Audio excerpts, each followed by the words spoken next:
Okay, we're at the last part of our 5-part series, 5 Faculties for Effective Prayer. Today we're looking at the idea of elimination, not illumination, elimination, letting go. Very important aspect. Next week I thought I would start another series called the 12 Steps of Spiritual Recovery. So I'm kind of excited about that. It's should be an interesting series. And I'm going to have, I'm redoing our website at the moment. I'm going to have a page devoted to these 12 steps and to an explanation of each one. So just kind of be on the lookout for that. It'll be probably later this week that I actually get it posted, but I've got the front page almost done. So that's always fun to learn new software. My hair was brown when we got here in Grand Junction. So I've learned a lot of software programs between then and now. And I do enjoy that, but it can be very stressful. Which is why it's important to be able to eliminate things. But elimination as a faculty is... in our body, the counterpart in our body would be the digestive system. We release all stuff that we don't use, that we can't use in the body. And we tend to not do that always with our consciousness, with the ideas that we carry and so forth. And that's one of the ideas I want to talk about in the 12 Steps of Spiritual Recovery. Is a big part of moving forward is letting go. And yet we want to understand what it is we need to let go of, what's holding us back, what might be standing in our way. And so it's important to take a look at this once in a while. In response to the mysterious urge to be something more, the caterpillar lets go of its identity as an earthbound, worm-like creature and submits to a transformation that in our eyes seems nothing short of miraculous. There is an inherent willingness to let go of one aspect of the identity so something new can emerge. We actually see this everywhere in nature. We see change occurring all the time, and it's in a very natural form. But one of the reasons we like the butterfly as a metaphor is because it's so profound and it's such a profound change. And the butterfly looks so different and acts so different and behaves so different than the caterpillar. They live in 2 entirely different worlds. And I think we all like to think of that. We may feel like we're hemmed in by life, whatever stage of life we're in, whatever place we're in life. Maybe we're dealing with a challenge, we don't know how to get out of it, and it feels very confining to us. And we would like to make that transformation to become the butterfly. What we often do, however, is we look at the world and hope it will change. We hope the circumstance will change. What's interesting about the butterfly, the caterpillar and the butterfly, is that the world does not change. It doesn't need to change. Everything the caterpillar needs is present, and everything the butterfly needs is present. But when the caterpillar is the caterpillar, it doesn't need what the butterfly needs. And when the butterfly becomes the butterfly, it no longer needs what the caterpillar needs. So we've got 2 things going on, 2 manifestations of something going on. But the transformation that occurs is not in the world of circumstance. It's not in the external. It's in the internal. Something emerges from that caterpillar that is different, and it allows it to function in the same world in a very different way. And you can imagine how differently the butterfly would see the world than the caterpillar. And that relates to us in a lot of different ways. But first of all, the change that we are seeking in our life comes from within. That's the biggest takeaway from that metaphor. Is that which we are seeking, that which we need to experience a broader, freer life, is already within us. And it's a matter of bringing that out. And it's not easy to identify that. In fact, we don't have to identify it. We start with the idea that it's there and it's now coming forth. And it's coming forth, first of all, as a little voice that says, I'm in confinement, and yet I think I should be free. And so that little voice is our soul speaking out, saying that somehow we are confining the soul to a restricted caterpillar-like life when the soul is there in its fullness, wanting to come forth, wanting to express in greater degrees of freedom. From the beginning, the soul of the butterfly existed within the caterpillar. That's another interesting thing to think about. If the caterpillar could use the pronoun I, and the butterfly could use the pronoun I, they would both be referring to the same entity, yet very different expressions of it. So what we often do is identify the I, attach the I to the caterpillar or to the butterfly, not to that invisible something behind it. It remains the same. And that's what we are. The I that I am is invisible. It inhabits a body at this moment, but the body is not me, it's my garment. It's my caterpillar or my butterfly, one or the other, or somewhere in between. But again, from the beginning, the soul of the butterfly existed within the caterpillar. The faculty of elimination is the ability to know when it's time to reevaluate our values, to determine when we are clinging to our caterpillar thinking, and when to yield to our soul's nudging to expand into our butterfly level of expression. Just to put this in human perspective, think of your caterpillar self as that fearful part of you, that part of you that's responding in fear, I should say, to some condition that is challenging to you. And you feel like you need to be a butterfly to be able to handle this, but you're not at this moment. And so it's a perception.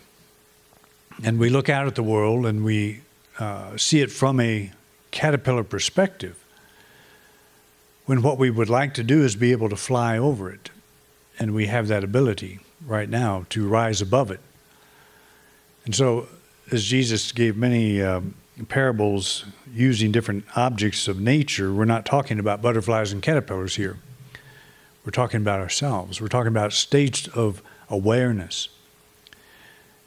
And that there needs to be a willingness to let go of how we're seeing our current situation so that something more can emerge.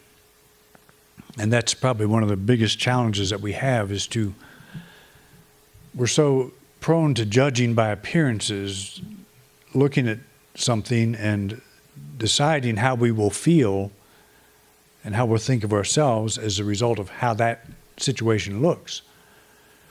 And if we feel inadequate, we're likely to fall back on our own old perceptions of prayer and say something to God like, God, I need this thing to answer this problem. I need this thing in some form to answer this problem. Rather than letting go and trusting that a greater good is now unfolding at this very moment. Sometimes it may be that very thing that's happening that is necessary to get your attention. One of my minister friends years ago, when I was in ministerial school, gave a talk on prosperity, and he said, if you pray for prosperity, you may get a prosperity challenge. And I always thought that was kind of an interesting way to think of it. In other words, you get a puzzle to work out, and that puzzle will make you a better person. It will teach you something you presently don't know. So you get a challenge. You know, the smooth sea never made a great sailor. If you want to be a great sailor, you need a rough sea.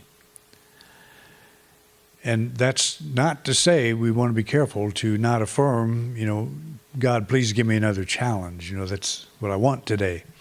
You don't wake up and say, I hope they're all gone. You get up and ask for one. Well, don't ask for a challenge because you'll probably get it.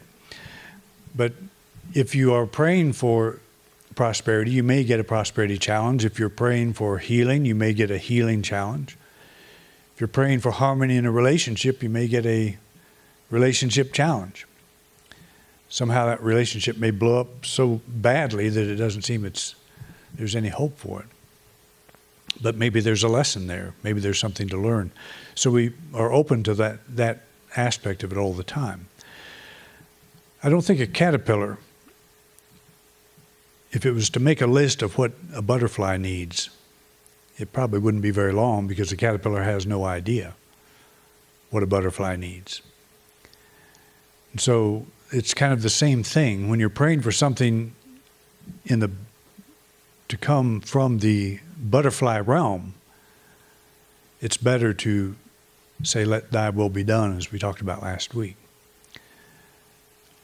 There's an answer, and I'm willing to let that come forth. And I'm willing to let go of my preconceptions. That's elimination. Willing to let go and start over.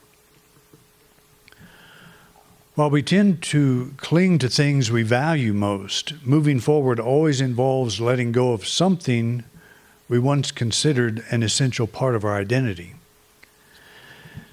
I received a phone call from someone who was asking about our teachings, and they were coming from a very traditional background. And I could tell that immediately by some of the questions that were asked, and there were quotes from the book of Revelation, and just world conditions, how it all looks like that's all coming to pass now. And so I knew that in talking to the person, I may not have any luck getting through to them, or they wouldn't be ready for what I would have to say. So would they be willing to let go of their particular beliefs, their religious training? And that's going to be one of the 12 steps that we look at in spiritual recovery. Or are they going to cling to that and try to make a new reality fit into that whole framework of thinking?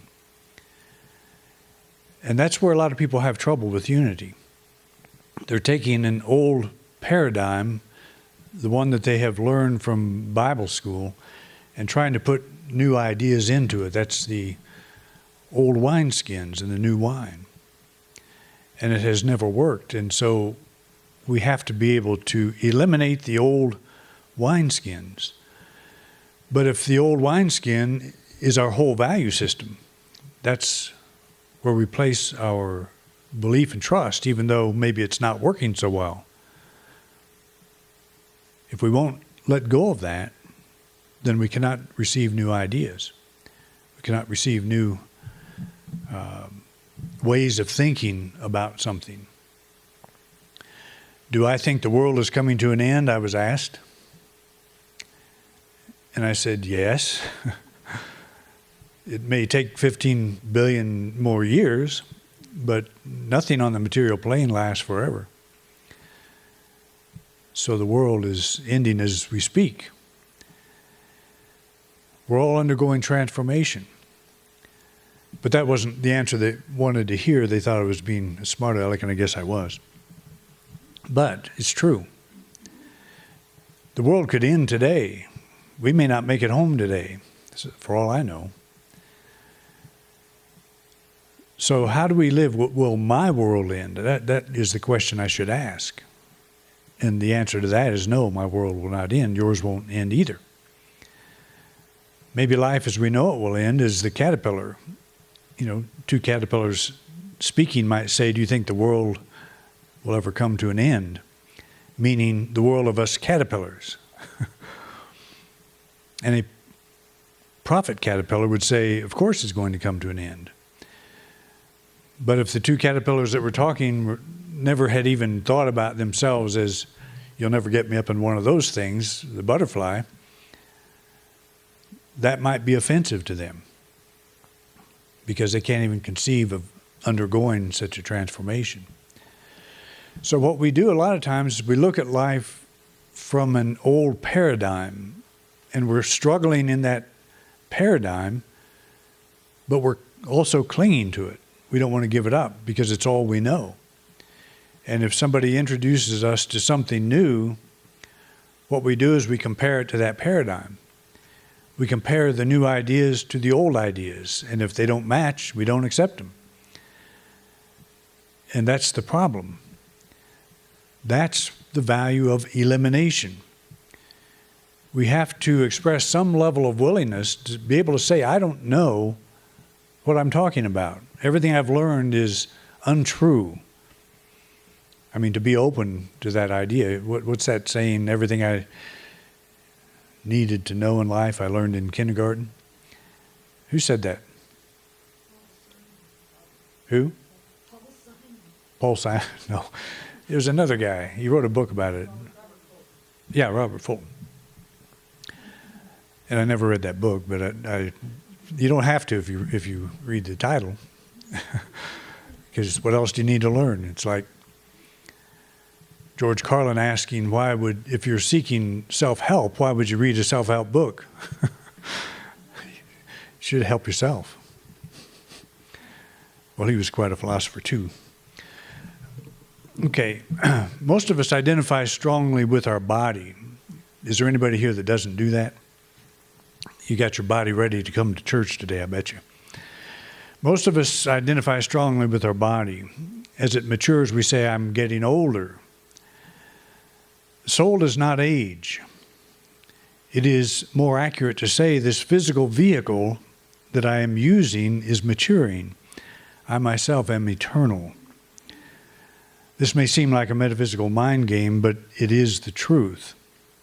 We will not always have this body, but we will always be alive.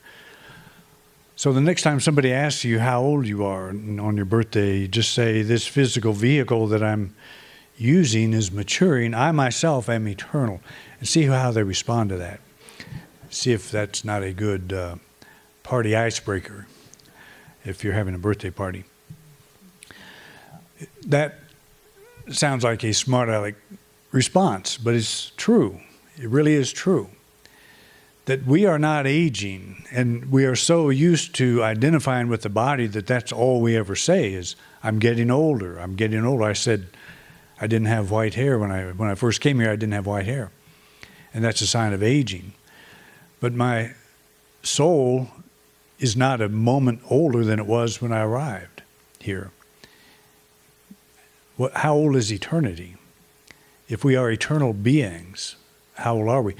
And so, again, this is not a mind game and not something we should actually discuss too often with most people.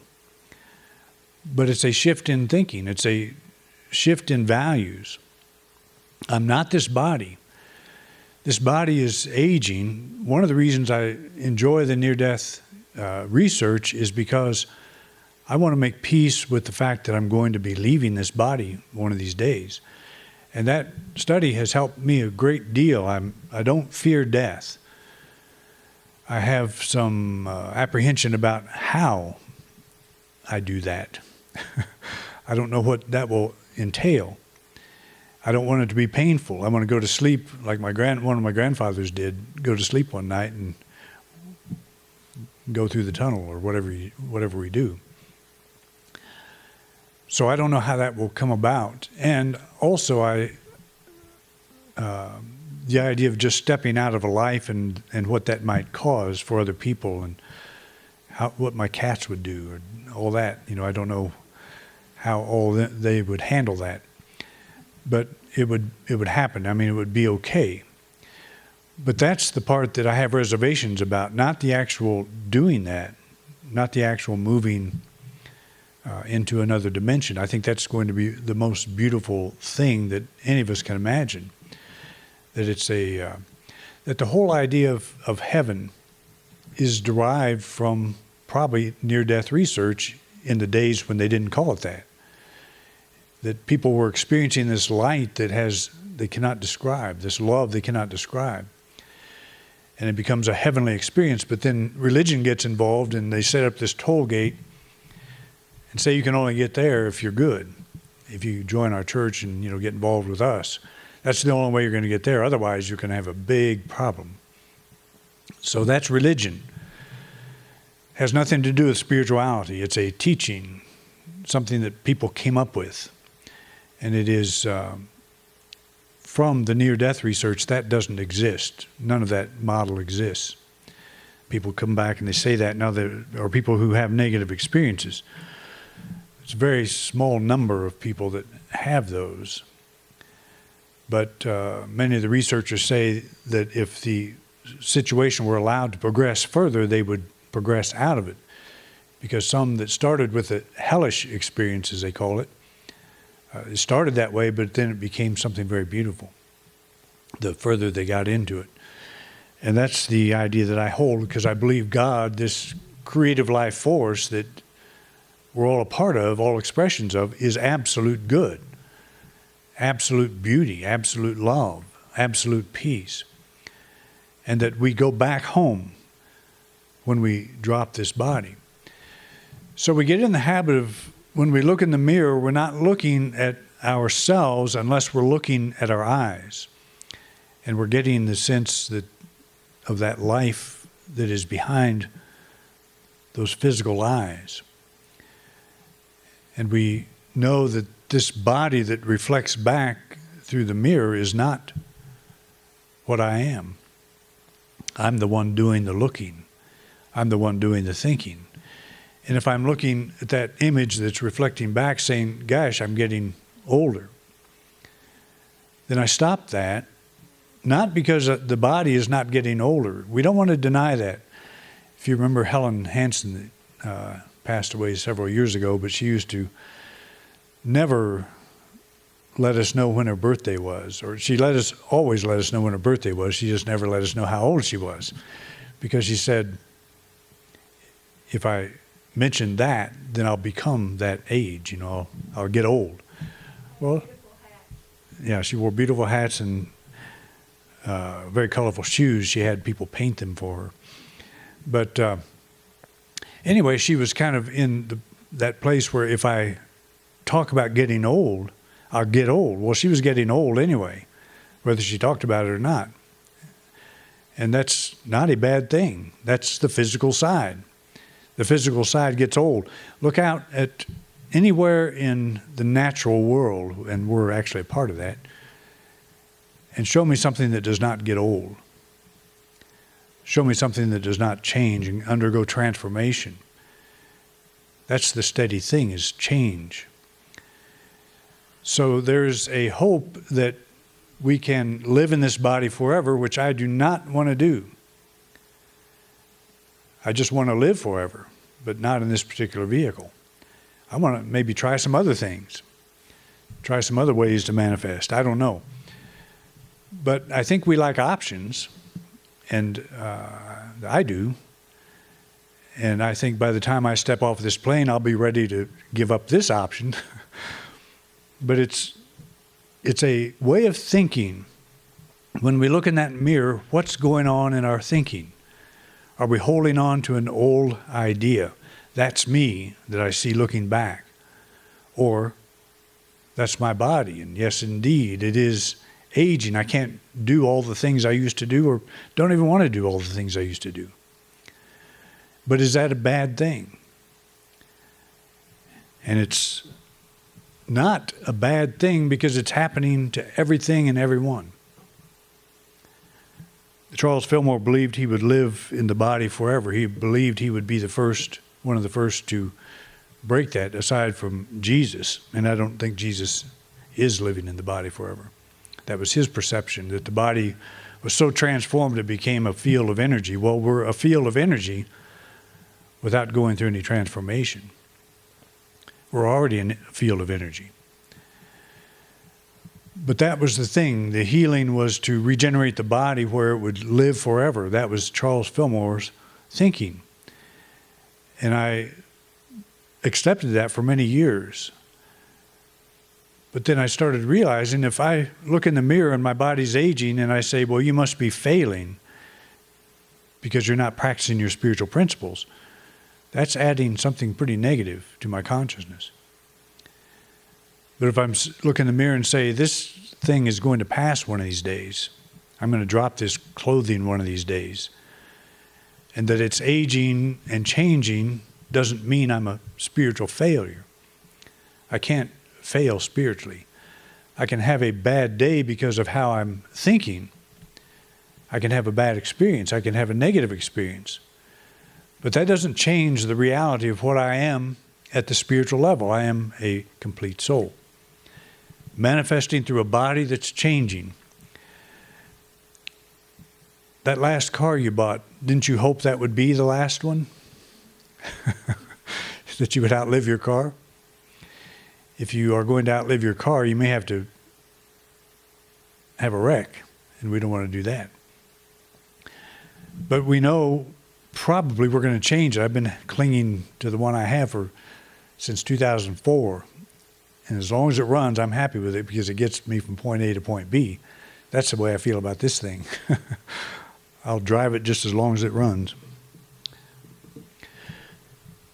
Eliminating the thought of the physical body as a core feature of identity opens new ways of thinking about our earthly experience. Rather than lament over activities our bodies no longer allow, we are still capable of living a fulfilling life. The butterfly does not lament over its days as a caterpillar. So that's an important thing to think about. I'm getting older. I don't do as much. Maybe my interests are changing and all.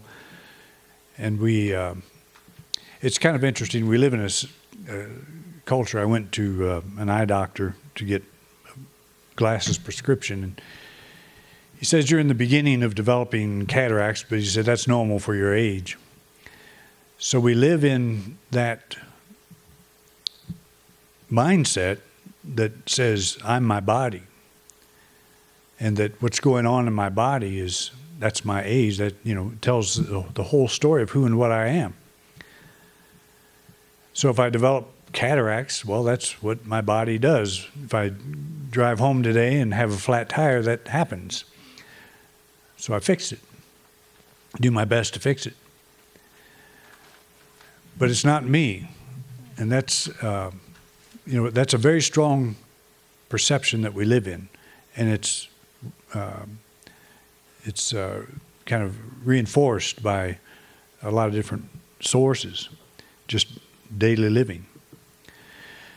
As I think of my own life, there's no time to which I long to return. Does anyone here have a time in your life where you would like to go back? You don't have to raise your hand, but I've thought about that a lot, and I don't want to go back to any time. I certainly don't want to go back to the teen years. It's like the comedian woman that said she bought a cream that the promise on the cream was that it would make her look 20 years younger. She covered her face in it at night, woke up the next morning, she had acne. You did that? Oh. Okay. Well, you probably will one of these days. But there's no place I really want to go back to. And it's not that any place was really bad. It's just like you've been there, done that, got the T-shirt, and went on. Why would we want to go back? And what I want to do is stay as healthy as long as I can in this body. But the time will come when I'll give this body up. And I don't think I'll look back. I don't think any of us will. I think we will rejoice in the freedom that we experience. So again, as I think of my own life, there's no time in which I long to return. If I could live it all again, would I do it differently, possibly better? Since I'll never be able to find out, it is best to let go of that thinking. I'm here now, and it's up to me to make the best choices. Like the butterfly, I let go of my identity as the earthbound creature. That is probably no, that we would do it differently, not necessarily better. Because aren't we always making choices from the best place that we're at now?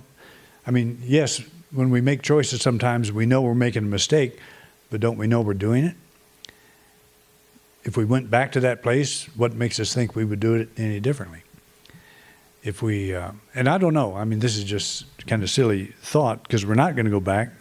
We'll probably reincarnate, but the downside to that is we forget it all. We forget everything we learned here. So, which that makes no sense to me, to think that reincarnation would be a learning experience.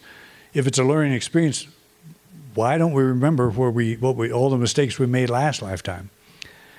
So I don't think it's a learning experience. I think it's just to learn how to be here now.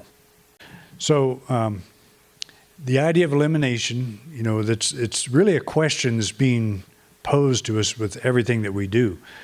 However we're responding to any situation, what are we valuing? What are we willing to let go of? And it's a question we can ask ourselves. That's one of our faculties, and we don't always use it in a way that sometimes we let go. We eliminate the strength rather than the weakness, and we want to learn to discern between the two. Okay, next week again, 12 steps to spiritual recovery. We'll start a 12-week series on that idea. All right, thanks for coming out. See you next week.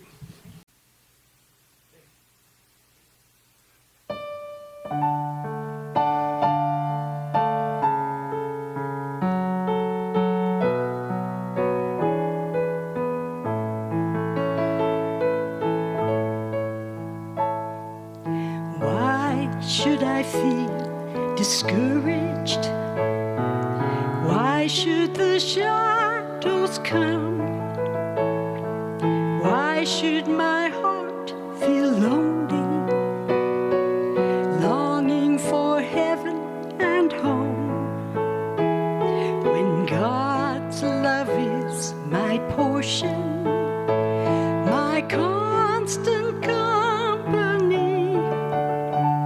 His eyes are on the sparrow, and I know He watches me. His eyes are on the sparrow, and I know He watches me. Let not your heart be troubled. These tender words I hear, and resting in the silence, I lose my doubts and fears. Though down this road I travel, one step at a time's all I see. His eyes are on the sparrow, and I know He watches me. His eyes are on the sparrow, and I know He watches me. I sing because I'm happy. I sing because I'm free, for His eyes on the sparrow, and I know He watches me. His eyes on the sparrow, and I know He watches me.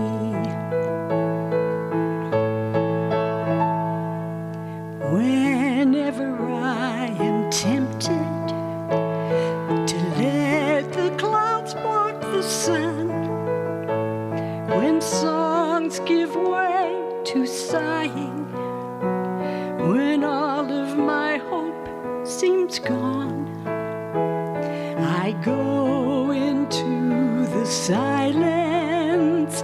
From care I am set free. His eyes are on the sparrow, and I know He watches me.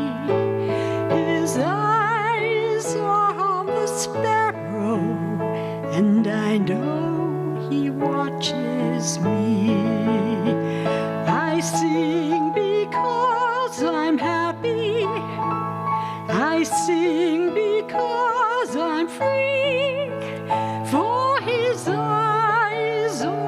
the sparrow, and I know he watches me. His eye is on the sparrow, and I know he watches me.